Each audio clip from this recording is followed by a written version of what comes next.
Welcome to the Marriage Today podcast. I'm Jimmy Evans. This is my wife, Karen. We're so glad that you've joined us. This podcast exists to help every couple thrive in marriage, and you can thrive. You just need the right information. Karen, thank you for joining me today. Thank you. It's great to be here. And we're talking about indestructible marriage, God's indestructible plan for marriage, that every couple can have a stable marriage where you can enjoy passion and intimacy for the rest of your lives. You really can. And I know for some people that might seem kind of like a lie, but it's really the truth. Yeah. And we almost divorced after several years of marriage, so we know what it's like to rebuild our relationship. But we want to talk today about indestructible communication. So how do you learn to communicate to one another in a manner that both of you can communicate and you can do it successfully? You can inform each other successfully. You can resolve conflicts successfully. You can work through issues successfully. How can you do that? So that's what this is about. Before we go to the teaching, we're going to answer some questions from you guys. Karen, you have a question, Yes. I think. How can I model a good Christian example for my children if my spouse has decided to walk away from the Lord, but is still okay with me teaching them the Bible and how to serve God? Well, Jesus said to him who overcomes, in the Revelation 2 and 3, when he's talking about the seven churches, he told to him who overcomes, makes these promises. To be an overcomer, you're teaching your children how to overcome this circumstance, staying together with your spouse, loving them, praying for them, meeting their needs, but at the same time, standing for your faith and not attacking your spouse, not rejecting your spouse, but loving them in spite of it. That's teaching your children to be Christ-like, but also standing for your faith and teaching your children that we don't abandon our faith because other people are. And, your husband or whatever, I'm assuming this is a wife, but maybe it isn't. But your husband or whatever, even though they have forsaken their faith, you can still stand for your faith and be a good example to your children. In fact, it's even more important for you to be a good example to your children because of the apostasy of your spouse at this point, and hopefully they'll come back. I would say also, love your spouse back to Jesus. Don't be the Holy Spirit to them. Don't try to nag them back. Don't try to guilt them back, but just love them back and be a good example to them. And that way the whole family's better off. Well, and I think that, there's scripture that says that, we can win our spouse over by our behavior. And so what you're saying is exactly right. And it's also, when I think about her kids are going to be okay, because if they're seeing a righteousness in the home of any kind, it's going to affect them. And the Lord blesses that. And so, keep her hope in God and just trust God to change her husband or spouse, whatever. Yeah. This is one I have for you. This person says, I struggle with having a positive sounding tone toward my husband. This was the way my parents communicated, but now it is hurting my marriage. What is your advice to help me change my voice tone toward my husband? It's a good question. I think, we all, especially as women, go through mood changes, and if we're, don't be laughing at me. And so, if you're under stress or like she's saying that something was modeled, I think the best way to find out is record yourself. And so I've said this to you before. I said, if you could just hear yourself. I know. We don't have to say it again. And so, but sometimes it might be a good thing, record yourself, let yourself hear. And then, because that's what helps me, is I think I'll hear myself say something or do something. I'm thinking, that didn't sound very good. And so, ask the Lord. I mean, the Lord can help our hearts to soften and not portray how our parents were. And, it's just a gentle answer always takes care of a lot of issues. Well, in this teaching that's coming up here in just a minute, I talk about tone. The number one issue of communication is tone. And you can say the same exact thing with the wrong tone or the right tone. And if you say it with the right tone, then your spouse can receive it. Right. If you say it with the wrong tone, they're going to feel rejected and frustrated, whatever. Tone is everything. Because tone communicates care, it communicates value, it communicates all those kinds of things. And so, there was a time in our marriage where I would communicate to you impatiently, frustratedly, and my tone was bad. Well, and I think it's not just your voice and your tone of your voice. I think it's your face too. Because I can remember, sorry. We're talking about tone here. Yeah, but no. Because, it's hard when you're, I always, when I was growing up, I know I had a solid stoic face because I felt that way inside, so damaged. And I remember asking the Lord to help me have a nice face. And I think that, back on some of the fights we've had, and you get that stoic look, and I'm like, just, and it's like, and I think we need counseling. but you know what I mean. Okay, well, I think that the tone to a man or a woman, it doesn't matter. It's everything. And I'm going to talk about that a lot in this, but she talks here about her mother. This is the way her mother communicated with her father. That's called an iniquity. That's a bent toward a behavior. God says, I'll visit the iniquities of the fathers, the mothers and fathers on the third and fourth generation. We have a natural tendency to do what our parents did. But the way to break that is to forgive your mom and to bring that area to Jesus and say, Lord, I want you to teach me. The Holy Spirit will lead you into all truth. Teach me how to speak to my husband. And stop doing what your mom did, because you said it's damaging your marriage. Of course it is, okay? But bring that area to Jesus and submit it to him, and that bent area will become straight. And you and I had to do that in dozens of areas of our lives, because of the wrong training of our past. Well, we're going to go to this teaching now on indestructible communication. I really want you to hear this, because this is something that dramatically changed our marriage. It'll help you too. God bless you. Indestructible communication, it is the most important feature in marriage because it transcends every area. We talk about money, we talk about kids, we talk about sex, we talk about church and God, we talk about many, many different things.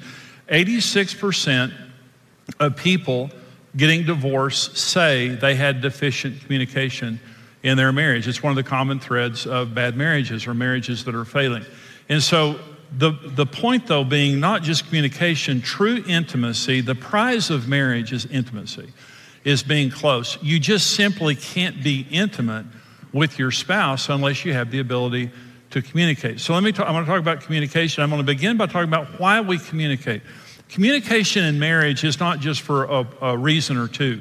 There are 6 basic reasons why we communicate in marriage. The first is basic information. That this is just kind of ground level. Dinner's ready. Just take out the trash or something like that. Just basic information. The second is partnership. We share, as a married couple, we share our lives together, kids, family, all that, needs, responsibilities, children, finances. We're partnering together in our relationship. We need to talk about it. The third is conflict resolution. There's no such thing as a good marriage where there's no conflict. We need to talk things out. We need to find resolution about things that maybe we're not seeing eye to eye on. The fourth is connection. Verbal and nonverbal ways we communicate with each other to try to get validation, attention, affection, and emotional connection. Now, this is massive. The research showed that the average couple connects over 100 times during the average meal. And this is physical affection, terms of endearment, wink, smile, compliment, whatever it might be. We need to connect with each other. And research proves that the harder you are to connect to, you or your spouse, the much higher your chances of divorce go up. And by connection, it just means, honey, and yeah, and we're connected. I look at you, I smile at you, I come up and give you a hug. I'm trying to connect with you. The easier we are to connect with verbally and non-verbally, the more our marriage is better and more intimate. The harder it is, if you feel like you can't get your spouse's attention or they're ignoring you or something, big problem in marriage. Number 5 reason that we communicate is personal information and revelation. That is personal expressions of feelings, thoughts, frustrations about life, my dreams, my fears, my hurts. I want to tell you about myself. This obviously is a much higher level of communication than just basic information. Okay, I want to open my heart, and I want to talk to you about how I'm feeling and thinking. Number 6 is intimate communication. Expressions of love, affection, affirmation, dreams, desires, all those types of things. And so that's the mountaintop, when we get to the place where we can open up and communicate on an intimate level. But what we have to realize is when communication fails on any level, it affects all levels. The example, if I'm sharing my needs with you and feel as though you don't validate them, but rather you rejected me, it will keep me from sharing personally and intimately with you, okay? If I'm trying to share my hurt or anger with you to try to resolve a conflict and you attack and accuse me and won't listen, it will also affect communication on every other level. If I'm trying to connect with you in verbal and nonverbal ways and feel as though you're ignoring me or you're too busy for me, it will cause problems on every level. There have been a lot of problem with phones and texts and phone calls and things like that. When Karen and I met in 1969, well, there weren't cell phones. So when you were alone, you were alone. It was possible once upon a time to actually be alone, okay? And you weren't alone. I mean, there was a phone in your house, but when you were out somewhere, people couldn't get, so it was really nice to be together over a meal or something. But today, unfortunately, everyone on earth is with us. And a lot of marriages have been seriously affected by the inability to disconnect with a phone or a text or something like that. And so very important that we feel as though that we can connect with our spouse. But when communication fails on any level, it affects all levels. So let me talk about the 5 elements of indestructible communication in marriage. This is what it takes if you're going to be able to talk. And we need to talk. It's what makes marriage great, is being able to connect and having somebody to share our lives with and our hearts with. But here are five elements of good communication. Number 1 is the right tone. This one is critical. The right tone. Okay, so everything that we say carries a tone with it, and that tone determines if it's going to be successful or not. So I'm going to say the same words 3 times, but I'm going to say something different every time. Okay, so I'm going to first of all say, okay, I understand, I'll do it. I'm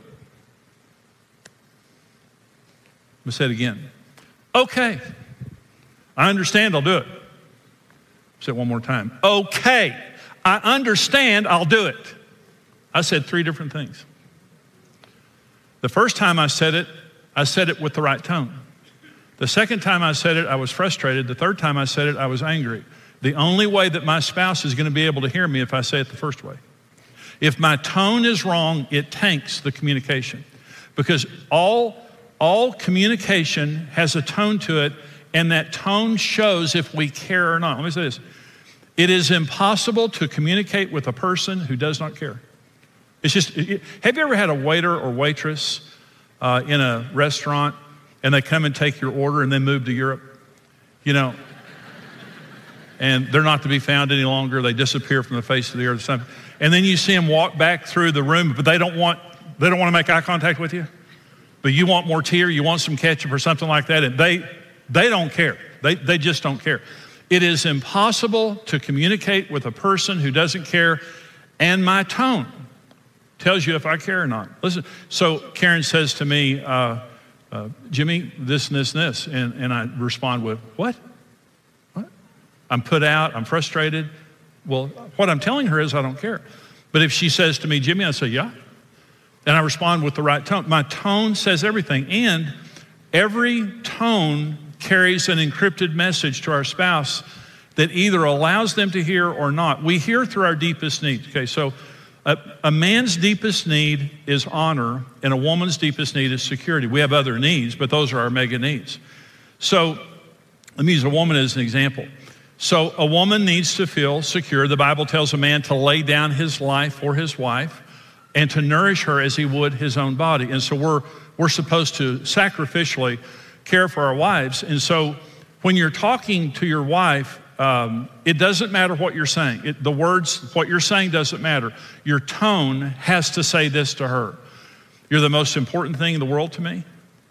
I'll lay down everything else in my life to take care of you. You're not a burden to me. You're not in any way bothering me. I will do anything. If I don't get mine, you'll get yours. To my hurt, I'll take care of your needs. You're first. What is it that you need?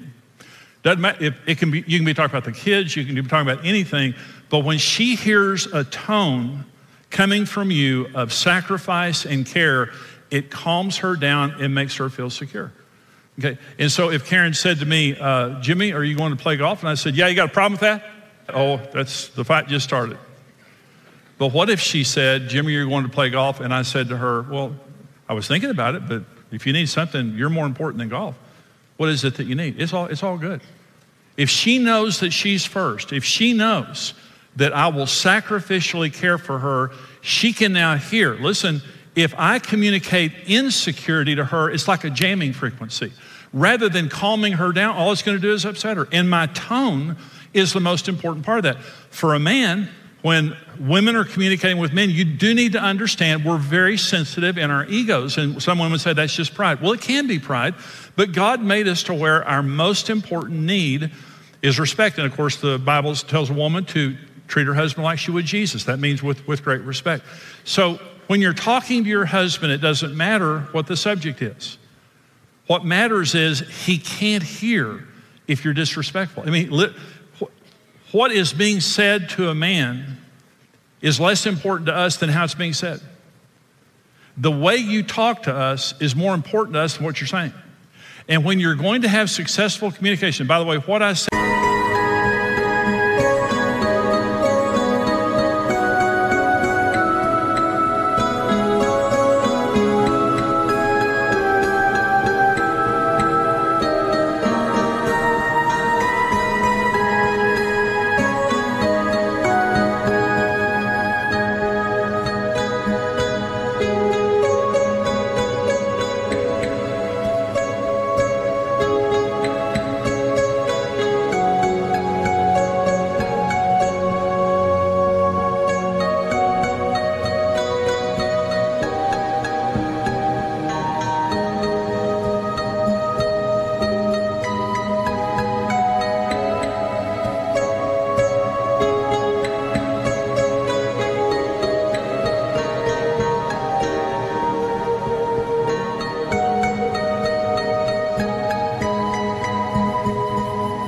about security in women is true of your daughters. And what I'm saying about honor in your husbands is true of your sons.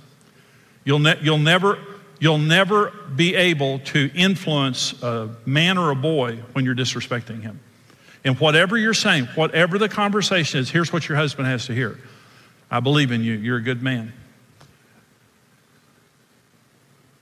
You're worth everything. I believe that you are really, really an integrous man, and I know everything's going to work out, and I believe that you're a hunk. And if you're lying about that, Jesus will forgive you. But honey, I need to talk to you about something.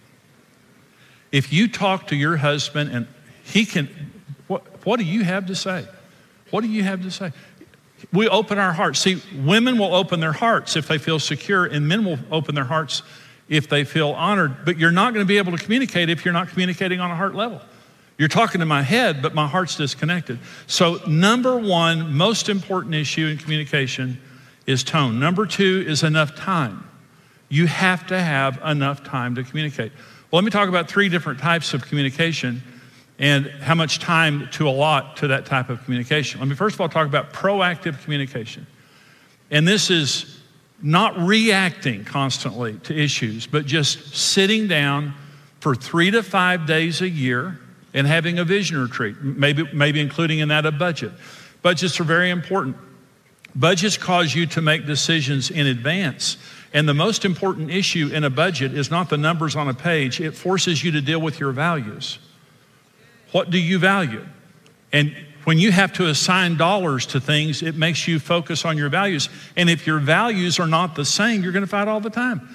You're constantly reacting to the kids. You're constantly reacting to busy schedules. You're constantly reacting to all these things. Stop reacting and be proactive.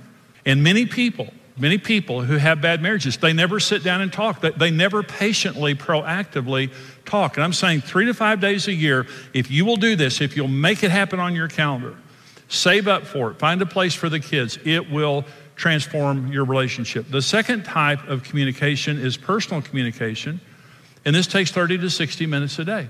This is no distractions, no computers, no telephones, no television, and no kids. You have to train your children to respect your marriage. And you come home and you take care of the kids and give them the time they need, and then you say to your kids, this is mom and dad's time, and we don't want you interrupting. And we're going to put you to bed. You may die of thirst or get killed by a monster. That's okay. We're good with that. But don't interrupt us, okay? We gave you plenty to drink, and the exterminator came out. There are no monsters in the house. If you don't train your children to respect your marriage, you won't have a marriage. Number 3 feature of good communication is an atmosphere of trust. You can't communicate without opening your heart. Good communication happens on a heart level, not on a head level. And for us to be able to communicate that way, we have to be able to trust each other. And here's what builds trust. In our character, being faithful, servant-hearted, sacrificial, and humble. We have to have good character. The number one reason for dating is to find out the character of the person you're about to marry. And the number one thing that develops character is of course, Christ, but being humble and teachable. Number two, in connection, empathy, caring, attentiveness, affirming. I care about you. I trust you because I feel like you care. You're empathetic. You put yourself in my shoes, and you're easy to talk to. You don't judge me while I'm talking or reject me. In conflict, you're approachable. You're responsible. You take responsibility for your issues, and you don't blame me constantly. You're committed. You stay. You don't threaten to divorce or something like that. In confidentiality, you never share personal information outside the marriage. You never use sensitive information to retaliate, embarrass, intimidate, or punish. Listen, in marriage, we should be at each other's safe place. The safest place on earth for me to talk is with Karen Evans. And Karen Evans' safest place to talk. But if she tells me something personal and I share it with my friends or family members or something like that, it's going to devastate her. So we've got to be confidential. In crisis, we're loyal, faith-filled, and committed. And there's a difference between criticizing and complaining. This is a critical difference in marriage. Okay, we have to be able to complain in marriage. And in the best marriages, you give your spouse the right to complain without paying a price. They don't fear complaining. Now, criticizing and complaining are different. Criticism is about you. And I come to you and I say, you did this, and you did this, and you did this, and you did this, and this is what you meant by it, and all that stuff. And you're immediately defensive. That's being critical.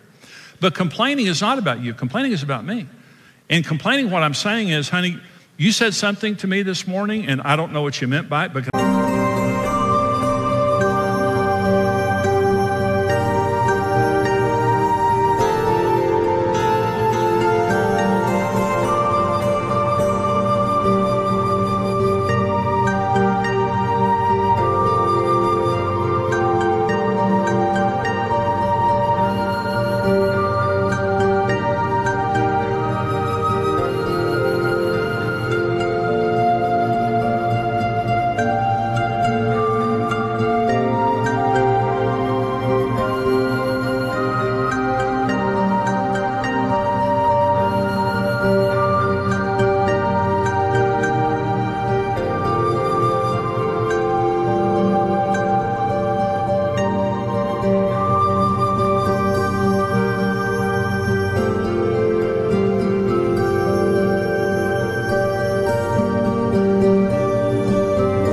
I tell you how I feel.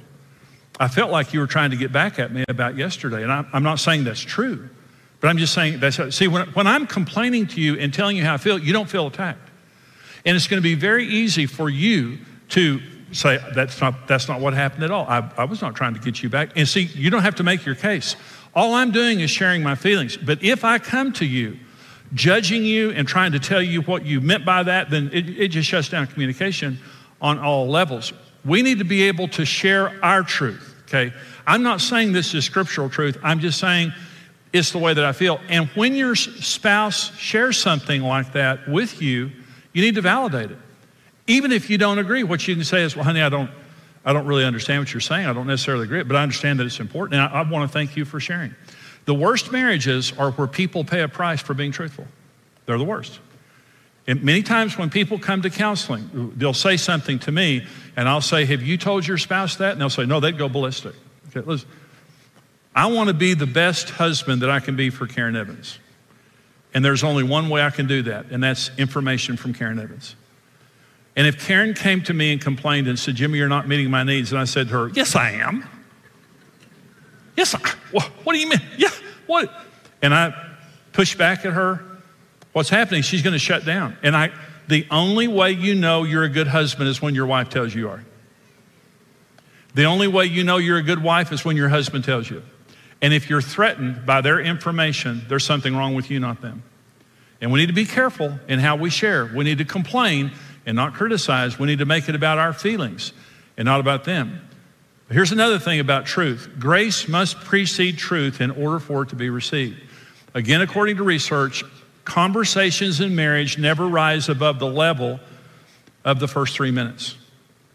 It's called harsh startup. If you begin by saying, I'll tell you what, right now, I'm on the computer in there and I'm on onehourdivorce.com. I've got the page up and I'm going to go in there and push enter if you don't say what I want to hear. Well, it's going to go bad, When you come in with your guns blazing and threats and stuff like that, a conversation never rises above the level of the first 3 minutes. So let me tell you, and I used to do that when I was a young husband.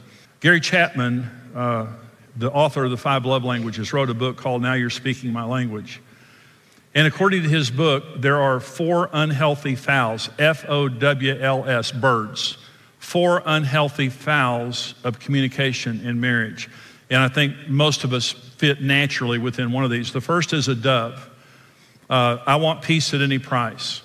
In this pattern, one partner placates the other in order to avoid his or her wrath. Number 2 is a hawk. It's your fault. A hawk attacks. This was how I was. The hawk blames his spouse for everything. Hawks appear to be strong and belligerent, but in reality, they're weak emotionally. The third foul is an owl. Let's be reasonable. This person shows no feelings, says the right words, reveals no emotional reaction, and is more like a computer than a person. The fourth foul is an ostrich. Ignore it and it will go away. This pattern basically ignores the other person's actions and comments. This person simply doesn't respond. And he's saying all of those aren't honest. All of those violate the honesty of marriage. If you're going to have a good marriage, it means you're going to have to be able to be honest and to share your feelings. Let me say one other thing before I go to my last point here. You're married to someone very different. If you're married, I hope you're not shocked by that comment. You thought you were marrying someone exactly like you. You got online and you matched in all 3,000 categories. And they're a Cowboy fan. You thought you were marrying Mr. Right, Miss Right. My friend says that he knew he was marrying Miss Right, but he didn't know her first name was Always. You need to be able to communicate in marriage. Let me go back through these. Tone, time, trust, truth, team. 5 foundations. And you're probably not doing all this stuff right now, but just make a note of some things that you can begin to change. Talk about these things on your date night or something like that. Talk about these things, but commit that you're going to work on the communication in your marriage for the rest of your marriage, because this is a big deal.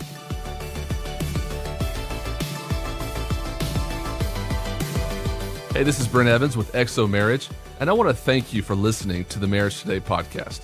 We believe your marriage has a 100% chance of success if you do it God's way. If you enjoyed today's teaching and want to keep learning, hey, subscribe to the Marriage Today podcast and take some time to leave us a review. Your reviews help us spread the word and can encourage someone else in need. For more great marriage content, check out xomarriage.com, where you can see all of our marriage building resources, articles, and live events.